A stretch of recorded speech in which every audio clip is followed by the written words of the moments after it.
मार्च का महीना बजट का होता है और बजट को लेकर देश के सांसद से लेकर स्टेट लेवल पे जो विधानसभा होता है वहाँ भी हंगामा होता है। और नगर निगम, नगर परिषद और बाकी जो पंचायत परिषद है वो सारे जगह बजट को लेकर हो हंगामा होता है। हिलसा नगर परिषद में भी कुछ इसी तरह का नज़ारा आप इस वीडियो के माध्यम से देख रहे हैं कि कैसे विपक्षी गुट के पार्षद और मुख्य पार्षद के बीच हो हल्ला तू तू मैं हो रहा है। हिलसा नगर परिषद का विशेष बजट बैठक 29 मार्च के बाद 2 अप्रैल को होनी थी और बैठक का उप मुख्य पार्षद समेत 19 वार्ड पार्षदों ने नगर परिषद हिलसा के सभागार में विरोध किया। बैठक में बजट के पक्ष में 7 वार्ड पार्षद और बजट के विरोध में 18 वार्ड पार्षद थे। बैठक विरोध के बाद बिना प्रोसीडिंग लॉक किए बिना मुख्य पार्षद एवं कार्यपालक पदाधिकारी नगर परिषद सभागार से बाहर निकलने लगे तो बजट को लेकर विपक्षी पार्षदों ने विरोध शुरू कर दिया। हालांकि इन लोगों ने आग्रह किया कि प्रोसीडिंग को लॉक करवाया जाए, लेकिन वो इतना तो जानने का उन्हें हक जरूर है कि आखिर बजट में है क्या। 19 वार्ड पार्षदों ने कार्यपालक पदाधिकारी के कक्ष में सीधे फर्श पर धरने पर बैठ गए और उनकी कार्यशैली पर सवाल उठाने लगे। अक्सर हिलसा नगर परिषद में मुख्य पार्षद विवादों में रहते हैं और उनके खिलाफ दर्जनों पार्षद हमेशा से देखे जाते हैं। यही वजह है कि आज भी जब बजट का सत्र चलना था तो इन लोगों ने अपनी बातें रखी, लेकिन इनकी बातें सुनी नहीं गई। दूसरी तरफ चर्चा ये भी है कि पिछले 6 माह पूर्व जिस कार्यपालक पदाधिकारी को ट्रांसफ़र कर दिया गया था, आखिर वो किन वजहों से वापस लाए गए और फिर उसी कुर्सी पर विराजमान हो गए। आपको मालूम होगा कि एक कार्यपालक पदाधिकारी पहले से ही विवादों में घिरे रहे हैं और कई योजनाओं में इनके खिलाफ पार्षदों ने शिकायत कर रखी है, लेकिन इन लोगों की कोई सुनने वाला नहीं है। कहा यह जाता है कि कार्यपालक पदाधिकारी और मुख्य पार्षद दोनों की मिलीभगत से यहाँ बजट में कालाबाजारी हो रही है और पूरी तरह से भ्रष्टाचार का आलम है। और यही वजह है कि आज विपक्षी गुट के पार्षद हैं वो सीधे सीधे कार्यपालक पदाधिकारी और मुख्य पार्षद का विरोध कर रहे हैं। आइए सुनते हैं कि विपक्षी गुट के पार्षद क्या कुछ कह रहे हैं। जी बिना सिग्नेचर कर ले भागने लगते हैं, बिना प्रोसीडिंग लॉक करते हुए। प्रणाम, ये कैसे हम लोग ये करेंगे? बोर्ड में वो प्रोसीडिंग को लॉक ना करके कहते हैं कि हम अपने चैम्बर में प्रोसीडिंग को लॉक करेंगे। ये कहाँ से न्याय संगत है? ये नगर पालिका अधिनियम 2007 के कौन से धारा और कौन से उपधारा में ये वर्णित है कि बोर्ड के बैठक को वो लॉक हम लोग चैम्बर में जाके करेंगे? क्या ये अध्यक्ष की मनमानी नहीं तो और क्या हो सकता है?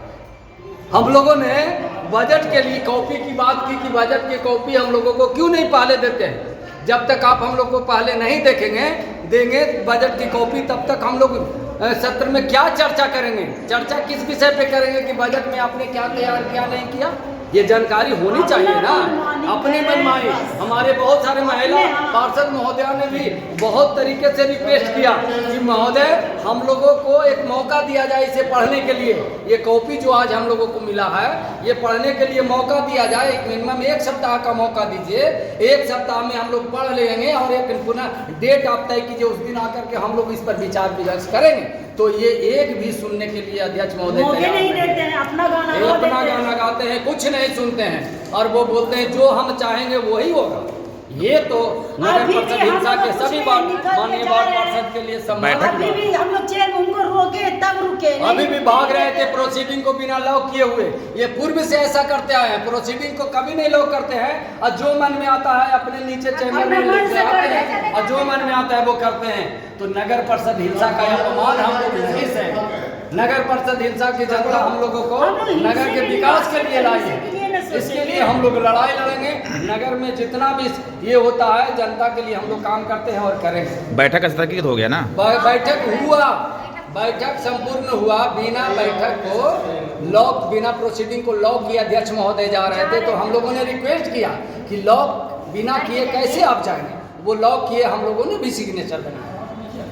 बैठक हुई उसमें जिस तरीके का मैं देख रहा हूँ कि 7 माननीय वार्ड पार्षद लोग बजट के पक्ष में अपना बात रखे, और जो बाकी जो शेष 1 उपाध्यक्ष और 18 ये सभी लोगों का कहना था कि हम लोगों को 1 सप्ताह का मौका दीजिए, तभी हम लोग इस पर इसके पक्ष में विचार विमर्श करेंगे। सुनने के लिए तैयार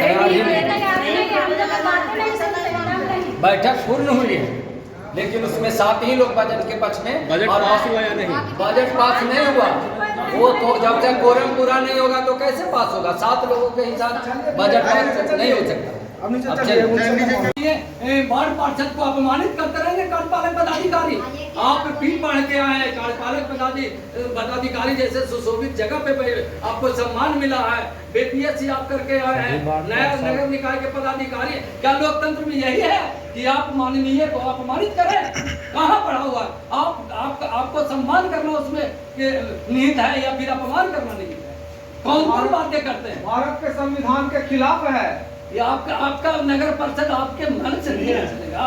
अभी क्या विषय वस्तु है? विषय वस्तु इन्होंने अपमानित किया है नगर परिषद के पार्षदों को। हम लोग इनका आप इकट्ठा हुए हैं, क्या चीज है? ये है कि पार्षद हम लोग सभी माननीय वार्ड पार्षद हैं, उप पार्षद हैं। हम लोगों का जो भी कार्य होता है कि उनको कहेंगे, हम लोग आकर के कार्यपालक पदाधिकारी महोदय को कहेंगे। हो सकता है अध्यक्ष हमारी बात ना सुने, लेकिन कार्यपालक पदाधिकारी के लिए 600 वार्ड पार्षद बराबर है, उप पार्षद बराबर या मुख्य पार्षद सब बराबर हैं। तो ये सिर्फ एक के सुनते क्यों है, बाकी के क्यों नहीं सुनते? बाकी के डांटते तक हैं। 5 दिन पहले बोले कि सबमर्सिबल हो जाएगा, लेकिन कल आकर बोले तो बोलते हैं कि आपका सबमर्सिबल नहीं होगा। चर्चा कर लीजिए अभी। यही विषय है। 5 दिन पहले सर यही सर बोले कि होगा, लेकिन अब सर कल बोले कि नहीं होगा। यही है। ऐसे अभी सब आदमी हल्ला करने से नहीं होगा। नहीं तो ये हम लोगों के सामने माफी मांगे कि गलत है। बाहे बोले 5 दिन पहले बोले कि होगा। आप पहले आए, दोबारा भी आए। दो हिंसा में कौन सा तीन मलाई रखा हुआ है जो तुरंत यहीं पर आप आ गए? क्या हो गया है आपको? नगर परिषद हिंसा को लूटना बंद कीजिए महोदय। पार्षदों को सम्मान से इस जगह पर अपमानित करना बंद कीजिए। हम लोग वैसा पार्षद नहीं है कि आप अपमान करिएगा हम लोग बर्दाश्त करते रहेंगे। एक लिमिट टाइम होता है। ये कहाँ की बात है? कभी भी कभी कुछ कभी कहीं और। पार्षदों को एकदम जैसा लग रहा है कि कोई मतलब ही नहीं। अरे हम कई लोग हैं कि अयोग्य निर्वाचन अयोग्यता के तय की है, जनता वोट देकर हमको यहाँ लाई है, हम लोगों को यहाँ तक पहुँचाई है, तो हम लोग योग्य थे तब आए हैं। आपके नजर में अयोग्य है तो आप ही सिफारिश कर लीजिए कि लोग अयोग्य है, इन लोग को इस्तीफा दबा दिया जाए, दे देंगे, तुरंत दे देंगे, दे देंगे। सब लोग इसके लिए तैयार है, तुरंत दे देंगे। तुम इस्तीफा दो अभी लिख के, अभी इस्तीफा दो, लिख के दो। नहीं दो इस्तीफा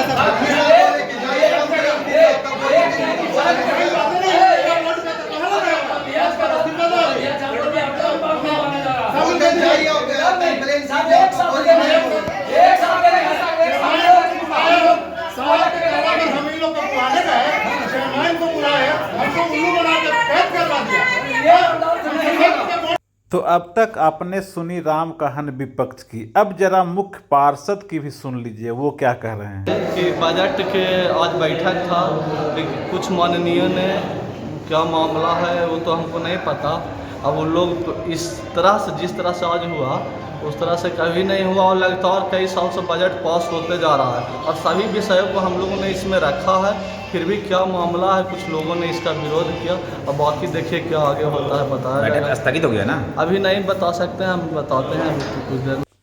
आपने दोनों की बातें सुन ली, तो अब तय आपको करना है कि एक तरफ हैं 18 से 19 पार्षद और दूसरी तरफ हैं 7 से 8 पार्षद।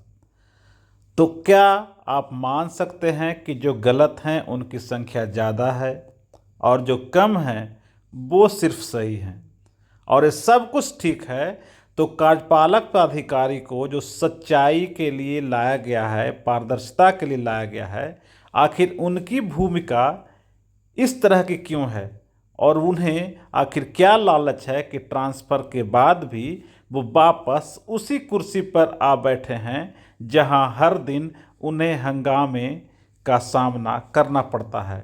अगर वो इतने ही पारदर्शी व्यक्ति हैं तो अगर 18 से 19 पार्षद गलत कर रहे हैं तो इसकी सूचना वो अपने वरीय पदाधिकारी को क्यों नहीं दे रहे हैं?